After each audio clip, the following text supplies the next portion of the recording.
بسم اللہ الرحمن الرحیم الحمد للہ رب العالمین والصلاة والسلام علی نبینا محمد وعلی آلہ وصحبہ اجمعین۔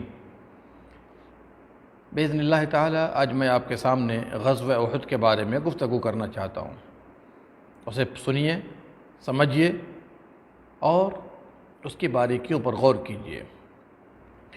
احد کی لڑائی شوال 3 ہجری میں واقع ہوئی ہے۔ قریش ابھی غزوہ بدر کے انتقام کی تیاری کر ہی رہے تھے کہ مقام قردہ میں ان پر ایک اور مار پڑ گئی۔ اس سے ان کا غصہ اور بھڑک اٹھا اور انہوں نے تیاری کی رفتار تیز کر دی۔ رضاکارانہ بھرتی کا دروازہ کھول دیا، احابیش کو بھرتی کیا اور ترغیب و تحریض کے لیے کچھ شاعر خاص کیے، یہاں تک کہ 3000 فوجیوں کا ایک لشکر تیار ہو گیا، جس کے پاس 300 اونٹ، 200 گھوڑے اور 700 زرہیں تھیں۔ اس لشکر کے ساتھ کئی عورتیں بھی تھیں جن کا کام جنگ کے لیے بھڑکانا اور جوش و بہادری کی روح پھونکنا تھا۔ اس کا سپہ سالار ابو سفیان تھا اور علم بردار بنی عبدالدار کے بہادر۔ یہ لشکر غیظ و غضب سے بھرپور مدینہ کے اطراف میں پہنچا اور جبل عینین اور احد کے قریب وادی قنات کے دامن میں ایک کھلے میدان کے اندر ڈیرہ ڈال دیا۔ یہ جمعہ کا دن تھا، شوال 3 ہجری کی 6 تاریخ تھی۔ ادھر رسول اللہ صلی اللہ علیہ وسلم کو لشکر کی آمد سے تقریباً 1 ہفتہ پہلے خبر ہو چکی تھی اور آپ نے ہنگامی حالات سے نمٹنے اور مدینہ کی حفاظت کرنے کے لیے فوجی طلایہ گردی کا انتظام فرما لیا تھا۔ پھر جب لشکر پہنچ گیا تو آپ نے مسلمانوں سے دفاع کے متعلق مشورہ کیا۔ آپ کی رائے یہ تھی کہ مسلمان مدینہ کے اندر قلعہ بند ہو جائیں، مرد گلی کوچوں کے ناکوں پر لڑائی کریں اور عورتیں گھر کی چھتوں سے۔ رئیس المنافقین عبداللہ بن ابی بن سلول نے بھی اس رائے سے موافقت کی، گویا وہ چاہتا تھا کہ گھر ہی بیٹھا رہے اور جنگ سے پیچھے رہنے کی تہمت بھی نہ لگے۔ لیکن جوانوں نے جوش دکھایا اور کھلی جگہ 2 ہاتھ کرنے پر اصرار کیا۔ آپ نے ان کی رائے مان لیا، لشکر کو 3 دستوں میں تقسیم کیا۔ ایک دستہ مہاجرین کا جس کے علم بردار حضرت مصعب بن عمیر رضی اللہ عنہ تھے، دوسرا قبیلہ اوس کا جس کے علم بردار اسید بن حضیر رضی اللہ عنہ تھے، اور تیسرا خزرج کا جس کے علم بردار حضرت حباب بن منذر رضی اللہ عنہ تھے۔ پھر عصر کی نماز کے بعد آپ نے جبل احد کا رخ کیا اور مقام شیخین پر پہنچ کر لشکر کا معائنہ کیا۔ جو چھوٹے تھے انہیں واپس کر دیا، یا یوں کہہ دیجئے جو حضرات چھوٹے تھے، یعنی چھوٹے بچے تھے، انہیں واپس کر دیا۔ البتہ رافع بن خدیج رضی اللہ عنہ کو چھوٹے ہونے کے باوجود اجازت دے دی، کیونکہ وہ تیر چلانے کے ماہر تھے۔ اس پر سمرہ بن جندب رضی اللہ عنہ نے کہا، میں رافع سے زیادہ طاقتور ہوں، اسے پچھاڑ سکتا ہوں۔ آپ نے دونوں میں کشتی کرائی اور واقعی سمرہ نے رافع کو پچھاڑ دیا، لہٰذا سمرہ کو بھی اجازت مل گئی۔ مقام شیخین ہی میں آپ نے مغرب اور عشاء کی نمازیں پڑھی اور وہیں رات گزاری اور لشکر کی حفاظت کے لیے 50 پہرے دار مقرر فرمائے۔ پھر اخیر رات میں فجر سے پہلے کوچ کر دیا اور شوط نامی ایک جگہ پر فجر کی نماز پڑھی۔ یہیں عبداللہ بن ابی نے بغاوت کی اور اپنے 300 ساتھیوں کو لے کر واپس پلٹ گیا۔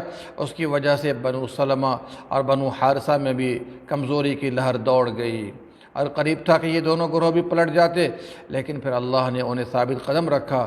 مسلمانوں کی تعداد پہلے 1000 تھی، اب 700 باقی بچے۔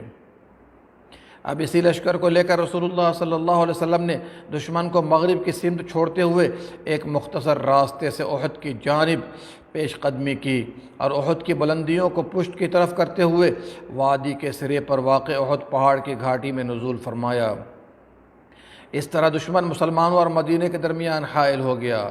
پھر یہیں آپ نے لشکر کو مرتب فرمایا اور عبداللہ بن جبیر انصاری رضی اللہ عنہ کی کمان میں جبل عینین پر، جو بعد میں جبل رمات کے نام سے معروف ہوا، 50 تیر انداز مقرر فرمائے اور انہیں حکم دیا کہ سواروں کو تیر مار کر دور رکھیں اور مسلمانوں کی پشت کی حفاظت کریں، اور انہیں تاکید کر دی کہ جب تک آپ کا حکم نہ آئے اپنی جگہ نہ چھوڑیں، خواہ مسلمان فتح یاب ہوں یا شکست کھائیں۔ ادھر مشرکین نے بھی اپنے لشکر کو مرتب کیا اور میدان جنگ کی طرف پیش قدمی کی۔ ان کی عورتیں صفوں میں گھوم گھوم کر اور دف پیٹ پیٹ کر لوگوں کو جوش دلا رہی تھیں، لڑائی کے لیے بھڑکا رہی تھیں، جوانوں کو غیرت دلا رہی تھیں اور یہ اشعار پڑھ رہی تھیں، ان تقبلوا نعانق ونفرش النمارق او تدبروا نفارق فراق غیر وامق، اگر پیش قدمی کرو گے تو ہم گلے لگائیں گی اور قالینیں بچھائیں گی، اور اگر پیچھے ہٹو گے تو روٹھ جائیں گی اور الگ ہو جائیں گی۔ اور علم برداروں کو ان کا فرض یاد دلاتے ہوئے یوں کہہ رہی تھی، وَيْحًا بنی عبد الداری وَيْحًا حماة الادباری ضرباً بكل بتاری۔ میرے بھائیو ذرا غور کریں اور اس کا ترجمہ غور کریں۔ دیکھو بنی عبد الدار، دیکھو پشت کے پاسدار، خوب کرو شمشیر کا وار۔ پھر دونوں لشکر قریب آ گئے تو مشرکین کا علم بردار اور قریش کا سب سے بہادر انسان طلحہ بن ابی طلحہ عبدری نمودار ہوا۔ وہ اونٹ پر سوار تھا، اس نے دعوت مبارزت دی۔ جواب میں زبیر بن عوام رضی اللہ عنہ آگے بڑھے، شیر کی طرح جست لگائی اور اونٹ پر جا چڑھے، پھر اسے اپنی گرفت میں لے کر زمین پر کود گئے اور تلوار سے ذبح کر دیا۔ اس پر نبی صلی اللہ علیہ وسلم نے نعرہ تکبیر بلند کیا اور مسلمانوں نے بھی نعرہ تکبیر بلند کیا۔ اس کے بعد ہر طرف جنگ کے شعلے بھڑک اٹھے۔ خالد بن ولید نے، جو اس وقت مشرکین کے رسالدار تھے، تین بار کوشش کی کہ مسلمانوں کی پشت پر جا پہنچیں، لیکن تیر اندازوں نے تیر برسا کر انہیں واپس کر دیا۔ مسلمانوں نے مشرکین کے علم برداروں پر اپنا حملہ مرکوز رکھا، یہاں تک کہ ان کا مکمل طور پر صفایا کر دیا۔ یہ کل 11 شخص تھے۔ ان کے خاتمے کے بعد جھنڈا زمین پر آ گرا۔ مسلمانوں نے بقیہ اطراف پر ہلہ بول دیا، صفوں کی صفیں الٹ دیں اور مشرکین کی اچھی طرح پٹائی کر دی۔ مشرکین کی اچھی طرح پٹائی کی۔ ابو دجانہ اور حمزہ رضی اللہ عنہ نے بڑے کارنامے انجام دیے۔ اسی پیش قدمی اور غلبے کے دوران اللہ اور اس کے رسول کے شیر حضرت حمزہ بن عبد المطلب رضی اللہ عنہ شہید کر دیے گئے۔ انہیں وحشی بن حرب نے قتل کیا۔ ایک حبشی غلام تھا جو نیزہ پھینکنے کا ماہر تھا۔ اس کے آقا جبیر بن مطعم نے اس سے وعدہ کیا تھا کہ وہ حضرت حمزہ کو قتل کر دے تو اسے آزاد کر دے گا، کیونکہ حمزہ رضی اللہ عنہ ہی نے اس کے چچا طعیمہ بن عدی کو غزوہ بدر میں قتل کیا تھا۔ چنانچہ وحشی ایک چٹان کی اوٹ میں چھپ کر حمزہ رضی اللہ عنہ کی طاق میں بیٹھ گیا۔ حضرت حمزہ رضی اللہ عنہ مشرکین کے ایک آدمی سبع بن عرفطہ کا سر قلم کر رہے تھے کہ وحشی نے ان کی طرف نیزے کا رخ کیا اور اسے اچھال دیا۔ وہ غافل تھے، نیز ان کے پیٹروں پر لگا اور دونوں پاؤں کے درمیان سے نکل گیا اور وہ گر گئے، اٹھ نہ سکے، یہاں تک کہ ان کی شہادت واقع ہو گئی رضی اللہ عنہ۔ بہرحال مشرکین شکست کھا کر بھاگ کھڑے ہوئے۔ جوش دلانے والی عورتیں بھی بھاگیں۔ مسلمانوں نے مشرکین کو گھیر لیا، انہیں مار بھی رہے تھے اور غنیمت بھی سمیٹ رہے تھے، لیکن عین اسی موقع پر تیر اندازوں نے غلطی کی اور اپنے مورچوں میں باقی رہنے کا جو تاکیدی حکم انہیں دیا گیا تھا، اس کے باوجود غنیمت کے چکر میں ان کے 40 آدمی پہاڑ سے نیچے اتر آئے۔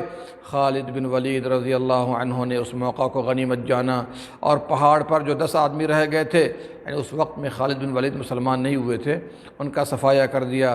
پھر پہاڑ کے پیچھے سے گھوم کر مسلمانوں کی پشت پر آ رہے اور ان کا نرغے میں لینا شروع کر دیا۔ ان کے سواروں نے ایک نعرہ بلند کیا جسے مشرکین نے پہچان لیا اور وہ بھی پلٹ پڑے، اور ان کی ایک عورت نے لپک کر جھنڈا اٹھا لیا۔